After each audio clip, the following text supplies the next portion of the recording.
فرما تمام لوگ دائیں بائیں جتنے لوگ سب سے کہ میرا ایک ایک جملہ آپ لوگ توجہ سے سنیں، ضائع نہ ہونے دیں۔ مختصر وقت میں کافی لمبی گفتگو کا خلاصہ انشاءاللہ پیش کرنے کی کوشش کروں گا۔ ایک شعر ہے بڑا مشہور ہے، وہ معزز تھے زمانے میں مسلمان ہو کر اور ہم خار ہوئے تاریک قرآن ہو کر۔ اسی شعر کی اگر میں تشریح کروں تو میری تقریر اسی پہ ہو جائے گی۔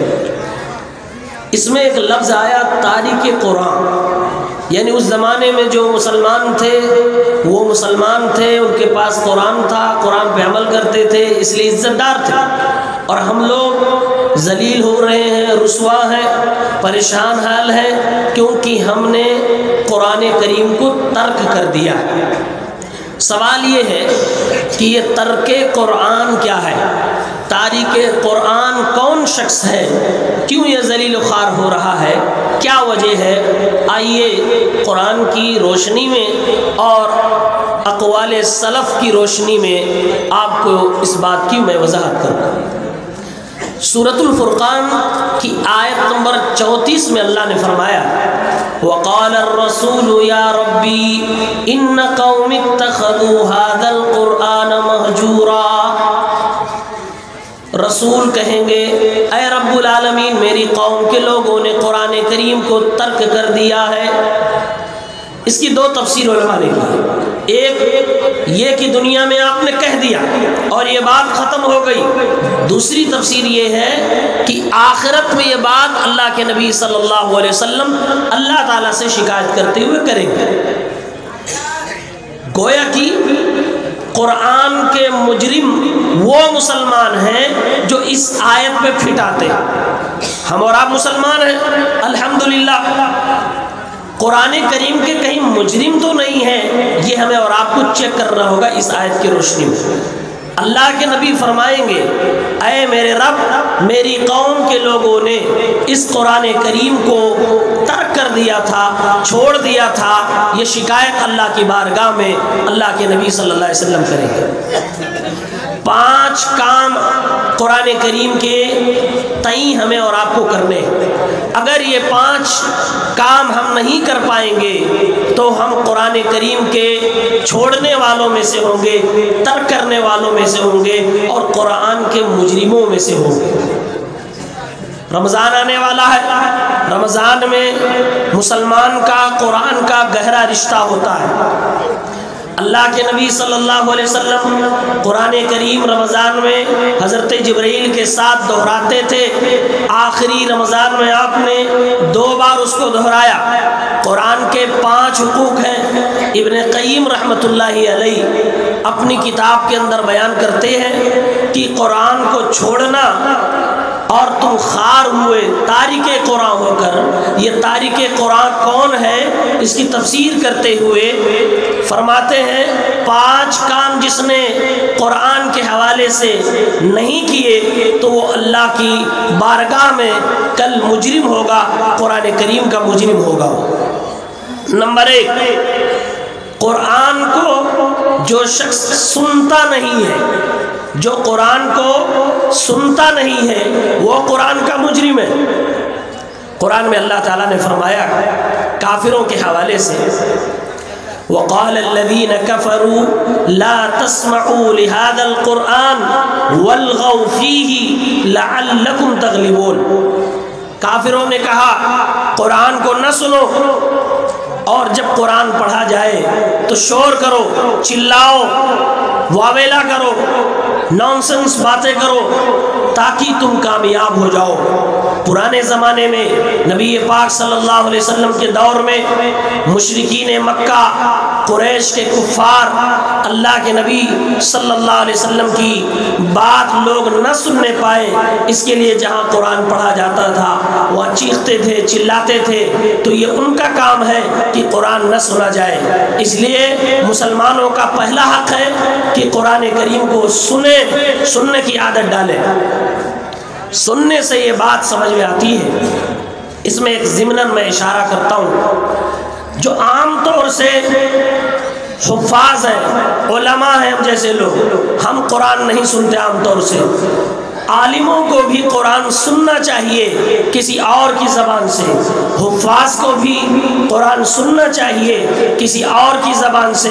خود اللہ کے نبی صلی اللہ علیہ وسلم صحابہ کرام سے قرآن سنتے تھے، کہہ کر سنتے تھے کہ آپ سنائیے۔ صحابہ کہتے بھی تھے اے اللہ کے نبی آپ ہی پہ تو اترا ہے، ہم کیوں سنائے؟ اللہ کے نبی فرماتے تھے کہ مجھے اچھا لگتا ہے کہ میں کسی اور کی زبان سے قرآن سنوں۔ تو پہلا کام ہے قرآن سننا۔ اگر آپ قرآن نہیں سنتے تو کل قیامت کے دن قرآن کے مجرم ہوں گے اور اس شعر کے مصداق ہوں گے کہ ہم خوار ہوئے تارک قرآن ہو کر۔ دوسری چیز، قرآن کریم پر، اس کی تعلیمات پہ عمل کرنا۔ اگر قرآن کی تعلیمات پہ عمل نہیں کرتے ہیں تب بھی ہم کل قیامت کے دن مجرم ہوں گے۔ جیسے ایک میں اس کی مثال دیتا ہوں، دو مثال دیتا ہوں۔ قرآن کریم میں سب سے بڑا گناہ شرک کو کہا گیا، ان الشرک لظلم عظیم، شرک سب سے بڑا گناہ ہے۔ اب قرآن کی تعلیم ہے کہ ایک مسلمان مشرک نہیں ہو سکتا، اسے شرک نہیں کرنا ہے، یہ قرآن کی تعلیم ہے۔ اب اگر کوئی مسلمان کلمہ پڑھتے ہوئے اپنے آپ کو مسلمان کہتے ہوئے شرک کرتا ہے، گویا کہ قرآن کی تعلیم پہ عمل نہیں کرتا ہے۔ اسی طرح سے جو لوگ بھی نشے کے عادی ہیں، شراب کے عادی ہیں، سگریٹ کے عادی ہیں، اسی طرح سے جو بھی نشے کی چیزیں ہیں، پیتے ہیں، قرآن میں اللہ نے ان سے سوال کیا ہے فَهَلْ أَنْتُمْ مُنْتَهُونَ، کیا تم اس کو چھوڑو گے؟ یہ اللہ کا سوال ہے، کیا تم اس کو چھوڑ دو گے، چھوڑنا چاہو گے؟ اب اللہ تعالیٰ سوال کرتا ہے، ہمارا فرض بنتا ہے کہ جواب دیں کہ اللہ رب العالمین ہم ضرور چھوڑ دیں گے، ہم کبھی بھی شراب استعمال نہیں کریں گے، سگریٹ استعمال نہیں کریں گے، کوئی بھی اسموکنگ کی چیز یوز نہیں کریں گے۔ یہ ہمیں جواب میں کہنا چاہیے جیسا کہ صحابہ نے کہا۔ یہ دو تعلیمات بطور مثال آپ کے سامنے ہیں، ایک شرک کی اور ایک نشے کی چیزوں کی۔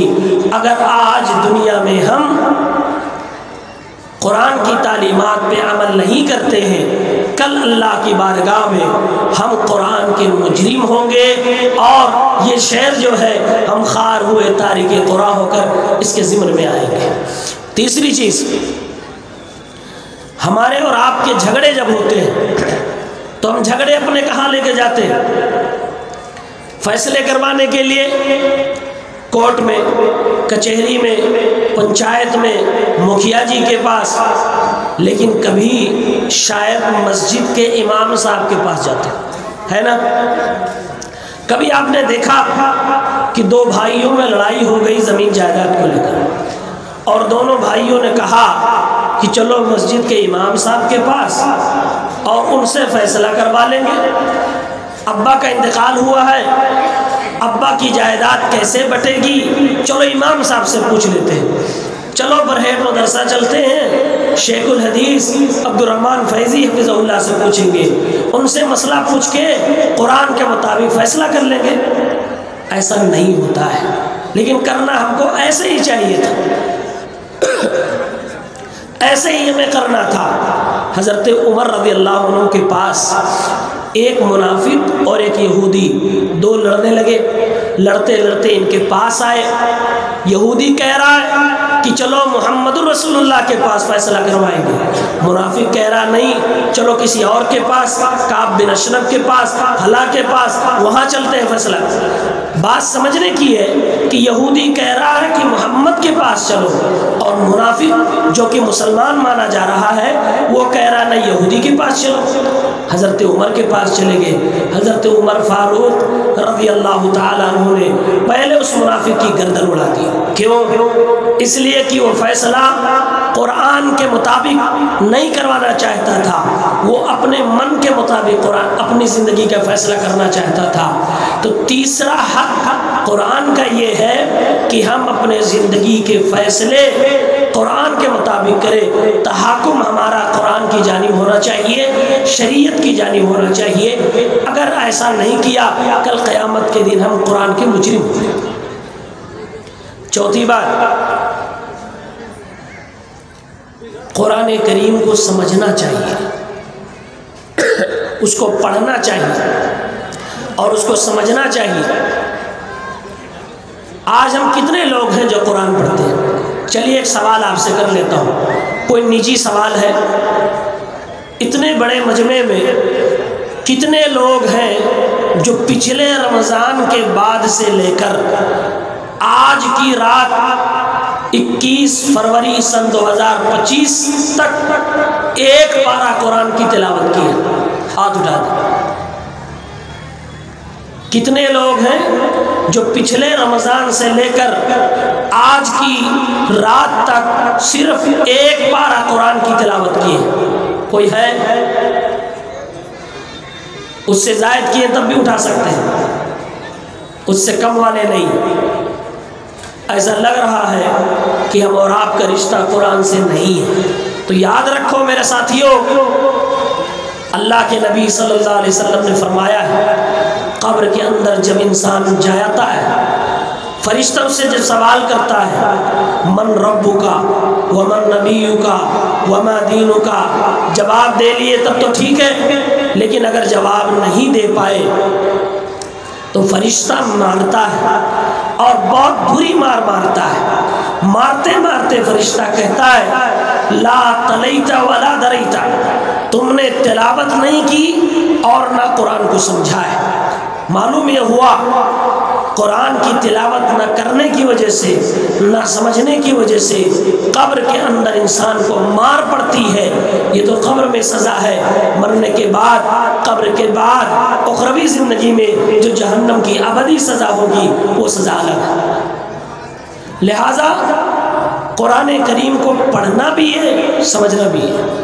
سمجھنے کے حوالے سے اللہ نے قرآن میں کہا وَلَقَدْ يَسَّرْنَا الْقُرْآنَ لِلذِّكْرِ فَهَلْ مِن مُدَّكِرٍ، ہم نے قرآن کو آسان کر دیا ہے نصیحت کے لیے، وعظ و موعظت کے لیے، پند کے لیے، ہے کوئی نصیحت حاصل کرنے والا؟ اور یہ بات اللہ نے قرآن میں ایک ہی صورت میں 4 بار کہی ہے۔ آج دوسرے مسلک کے بڑے بڑے علماء کہتے ہیں کہ ہم قرآن خود سے نہیں سمجھ سکتے، عوام کو روکتے ہیں کہ تم قرآن نہ پڑھو۔ ایک آدمی تو یہاں تک کہہ رہا تھا کہ اچھا ہوا کہ میں قرآن سمجھنا نہیں جانتا، میں قرآن پڑھنا نہیں جانتا، کہیں میں پڑھ لیتا سمجھ جاتا تو وہابی ہو جاتا۔ بات سمجھے آپ؟ کیا بولا کہ اچھا ہوا کہ میں قرآن پڑھنا نہیں جانتا، مجھے تفسیر پڑھنی نہیں آتی، ورنہ میں تو وہاں بھی ہو گیا ہوتا۔ معلوم یہ ہوا کہ یہ لوگ جو قرآن پڑھنے سے روکتے ہیں اس لیے کہ لوگ حق اور سچ سمجھ کر اہل حدیث ہو جاتے ہیں۔ 5واں، قرآن کریم سے شفا حاصل کرنا۔ اور یہ جو بات 5ویں میں بتانے جا رہا ہوں، اس میں ہم لوگ اہل الحدیث بھی مجرم ہیں۔ قرآن کریم کو بیماریوں میں شفا کے لیے پڑھتے ہیں کہ نہیں پڑھتے؟ نہیں پڑھتے۔ جیسے میں ابھی بیمار ہوا، میرا حق بنتا ہے، میرے اوپر فرض ہے، واجب ہے کہ میں قرآن کریم کے ذریعے سے شفا حاصل کروں، قرآن کی آیت پڑھوں اور اس کے بعد اس سے اپنے اوپر دم کروں، سورہ فاتحہ پڑھوں، آیت الکرسی پڑھوں، یا جو بھی قرآن کی آیت پڑھ سکتا ہوں پڑھوں، اس سے شفا حاصل کروں۔ اللہ نے قرآن میں کہا ہے وَنُنَزِّلُ مِنَ الْقُرْآنِ مَا هُوَ شِفَاءٌ وَرَحْمَةٌ لِّلْمُؤْمِنِينَ، قرآن کریم کے اندر ہم نے شفا کی بھی چیزیں اتاری ہے، جو دل کی بیماریوں کی شفا، سینے کی بیماریوں کی شفا قرآن کریم کے اندر رکھی گئی ہے۔ تو ہمیں اور آپ کو قرآن سے بھی شفا لینی ہے۔ قرآن کو پڑھنا بیماریوں میں، دوا بھی کرائیے، لیکن دعا بھی ہونی چاہیے قرآن کریم کے ذریعے سے۔ یہ 5 کام اگر ہم نے نہیں کیے، ابن قیم رحمۃ اللہ علیہ بیان کرتے ہیں کہ یہ قرآن کریم کو چھوڑنے والے لوگ ہوں گے، انہی کے خلاف اللہ کے نبی صلی اللہ علیہ وسلم کل قیامت کے دن اللہ کے سامنے شکایت کریں گے، اور ایسی شکایت ہوگی جو شکایت کبھی بھی رد نہیں کی جائے گی، اور انسان کو اللہ رب العالمین اپنی گرفت میں لے لے گا۔ آخری بات،